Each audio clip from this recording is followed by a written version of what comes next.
Shalom, saudara-saudari yang dikasihi Kristus. Jumpa kita pada kesempatan ini dalam renungan harian GKI Kuitang, Senin 11 Januari 2021 bersama saya, Pendeta Arti Sembiring. Tema kita yang kita percakapkan pada kesempatan ini berbunyi harapan yang pasti. Harapan yang pasti. Tema ini didasari dari kitab Nabi Habakuk pasal 3 ayat 17 sampai 18 yang berbunyi demikian.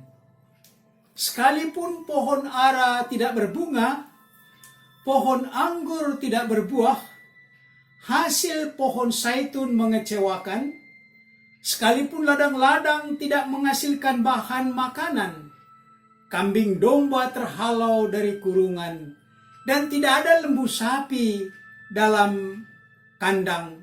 Namun aku akan bersorak-sorak di dalam Tuhan, beria-ria di dalam Allah yang menyelamatkan aku. Demikian firman Tuhan ini yang kita percakapkan pada kesempatan ini. Ayat ini mendasari, menginspirasi seorang penggugah lagu yang ada di Kidung Jemaat nomor 333 yang berjudul Sayur Kubis Jatuh Harga. Bapak Ibu bisa nanti nyanyikan lagu ini, Kidung Jemaat 333. Saudara-saudari yang dikasihi Kristus, pengalaman Nabi Habakuk tentang kehebatan Tuhan yang seluruhnya dimuat di dalam pasal 3 ini. Karena itu, alangkah baiknya Anda membaca semua di pasal 3 ini. Habakuk menyatakan yang Allah yang hebat dan perkasa melampaui kekuatan alam raya ini, di mana Nabi Habakuk berkata, Tuhan telah kudengar kabar tentang Engkau, dan pekerjaanmu ya Tuhan kutakuti. Tidak ada bangsa yang bertahan atas kuasa Tuhan melampaui badai dan ledakan alam raya ini yang semua di bawah kuasanya. Dengan pernyataan Nabi Habakuk ini, tema kita diangkat yang berbunyi harapan yang pasti. Kita coba mempercakapkan tema ini dalam landasan firman Tuhan ini. Bagaimana dengan pengalaman kita hingga zaman saat ini yang kita sebutkan dalam perkembangan teknologi 4.0 di zaman digital ini. Dengan perkembangan teknologi, kekuatan alam sebagian dapat dicermati supaya oleh kekuatan alam yang membawa korban yang besar bisa diatasi, seperti mencermati datangnya tsunami, mendeteksi letusan gunung berapi, gelombang laut yang akan terjadi di lautan, dan seterusnya. Maka seperti Nabi Habakuk, kita pun perlu memahami kehebatan kuasa Allah. Kita perlu memahami keperkasaan, kehebatan kuasa Allah. Selain bencana alam seperti saat ini, kita masih penuh waspada dan khawatir, khususnya dengan wabah COVID-19. Usaha saat ini dalam penggunaan vaksin untuk menangkal COVID-19 sudah dimulai di tengah-tengah masyarakat kita, walaupun penuh dengan kehati-hatian. Minggu pertama Januari ini dikabarkan yang kurang baik, yaitu jumlah orang yang terpapar COVID-19 makin banyak. Bukan makin sedikit, tapi malah melonjak, naik. Bagaimana perawatan bagi mereka yang terpapar, yang membutuhkan biaya, membutuhkan tempat yang sangat besar.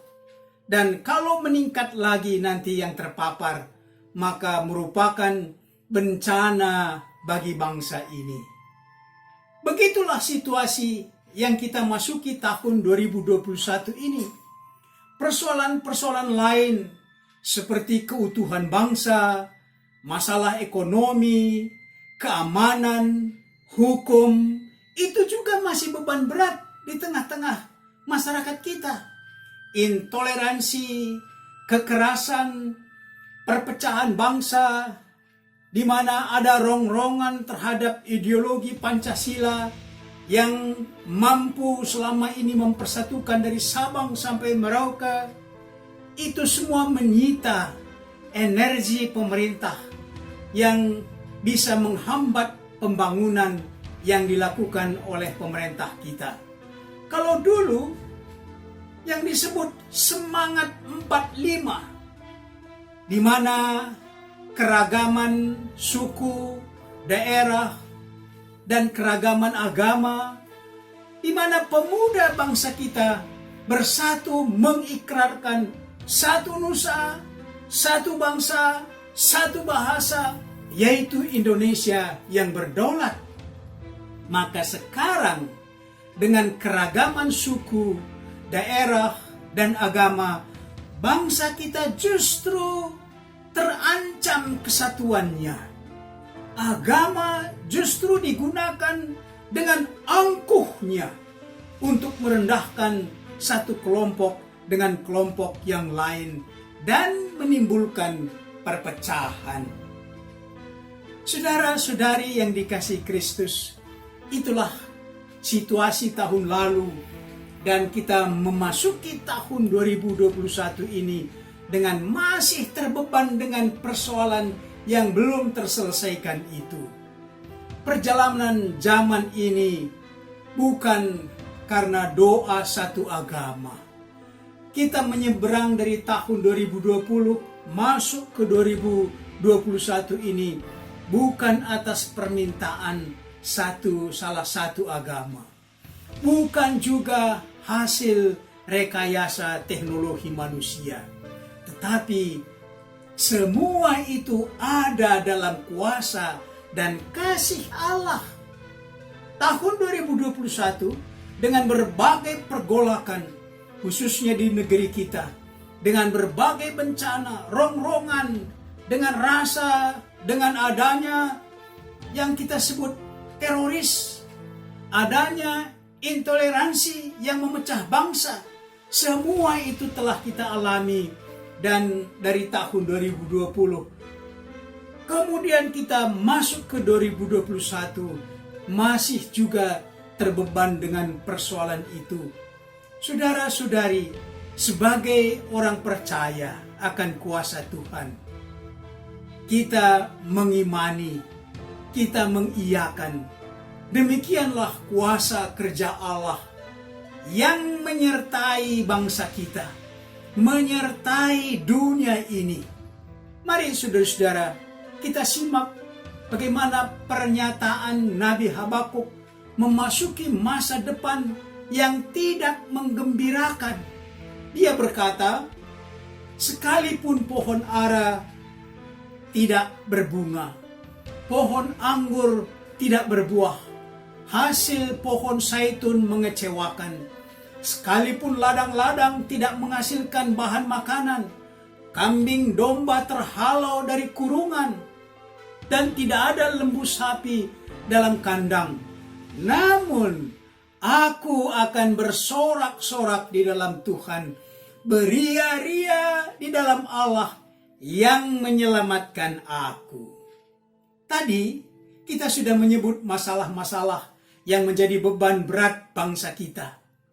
Pernyataan ini diucapkan oleh Nabi Habakuk yang dia katakan, sekalipun pohon ara, anggur, kambing domba semua terhalau, itu bukan tanpa alasan. Atau Nabi Habakuk bukan bermasa bodoh atau tidak mau tahu, tetapi karena dia telah menemukan landasan hidup yang sangat hebat, perkasa. Habakuk menemukan Allah, tempat dia bersyukur kalau suka, tempat dia bermohon pertolongan di waktu lemah, menjadi penghibur di waktu duka, menjadi harapan di waktu tak berdaya. Ini ditemukan oleh Nabi Habakuk. Lalu dia katakan, Allah yang menyelamatkan. Itulah yang ditemukannya dari kerja kuasa Allah di tengah-tengah kehidupan bersama dengan umat Israel. Mari saudara-saudari, kita renungkan pernyataan Imam Habakuk ini dengan pokok sebagai berikut yang dinyatakan oleh Nabi Habakuk, keperkasaan Allah tadi. Mari kita renungkan. Pertama, seberapa hebat dan perkasa kuasa dan kasih Allah yang Anda alami pada tahun lalu, tahun 2020. Yang kedua, adakah masalah yang belum terselesaikan, masalah pribadi Anda tahun 2020 dan masih terbawa ke tahun 2021? Coba saudara-saudari rinci, sebutkan, daftarkan yang masih terbawa dari tahun lalu masuk ke tahun 2021 ini. Pasti ada. Coba didaftarkan. Yang ketiga, mampukah Anda berkata dari setumpuk persoalan tadi, dari sedikit atau banyak persoalan tadi, mampukah Anda berkata, namun aku akan bersorak-sorak di dalam Tuhan, beria-ria di dalam Allah yang menyelamatkan aku? Mampukah saudara? Mengapa mampu? Atau mengapa tidak mampu? 3 pokok ini, saudara-saudara, kita coba renungkan. Mari berdoa. Bapa kami yang di sorga, besar kuasa Bapa melampaui alam raya ini. Bersama Bapa dalam kasih Kristus yang digerakkan oleh Roh Kudus, kami memasuki dan menjalani tahun 2021 ini. Mampukan kami untuk menjalani hidup ini dalam ketaatan pada firman Tuhan. Semoga kuasa Tuhan nyata bagi kami dalam suka duka yang kami alami. Bersama dengan bangsa kami nyatakan kuasa dan kasih Tuhan. Berilah hikmat bagi pemimpin bangsa kami, dan beri ketulusan hati bagi masyarakat yang memberikan kritik, yang memberikan saran untuk pemerintah kami. Pakai gereja Tuhan untuk menabur kebenaran seturut dengan firman Tuhan di negeri kami ini dan di seluruh muka bumi ini. Mampukan kami supaya gereja dan jemaat Tuhan, khususnya GKI Kuitang, boleh berperan aktif membangun kebersamaan dan keutuhan bangsa dan masyarakat kami. Doa kami agar pelaksanaan vaksinasi berjalan dengan baik untuk menghentikan wabah COVID-19. Berkati tenaga medis dengan seluruh perangkatnya merawat penderita COVID-19 dan berbagai penyakit lain. Dengar dan kabulkan doa kami ini dalam nama Tuhan Yesus. Amin.